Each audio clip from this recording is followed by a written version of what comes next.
Dedi. Mana qara biz bu parkurdan zerikib o'tyapmiz. Bo'lmasa Jamol menga bir ertak aytib ber. Bir bo'lgan ekan, bir bo'lmagan ekan. Bo'ri dalboyob ekan, tulki suyuqoyoq ekan. Ayiq alkash ekan, qarg'a terpilla ekan. Bo'ldi, tugadi. Ey, bu eng yaxshi ertak bo'ldi. Seni deb men yiqilib o'ldim. Nega meni ayblaysan? Hammasiga sen aybdorsan.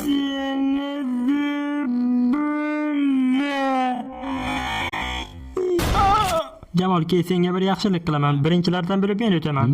Mana shunday. Agar men yiqilsam, sen yiqilma. Billahi kech bo'ldi. La'nati Jamol ey. Jamol, biz finishga yaqinlashib qoldik. Faqat yiqilishni xayolingga keltirma. Mana men yiqilganim yo'q. Bo'pti, sen yiqilmading deb hisoblaymiz. Lekin aytib qo'y, ikkinchi imkoniyat bo'lmaydi. Bo'pti, qani olg'a, men finishni ko'ryapman, olg'a. Jinursin, men ko'zlarimga ishonmayman. Bu la'nati parkurni o'tdik biz. Men ham ko'zlarimga. Ey, sen qaysi kalla bilan finishni tagiga kelib yiqilding? Mana Jamol, bu oxirgi blok. Biz bu yerga kelish uchun anchagina ter to'kdik. Albatta, qani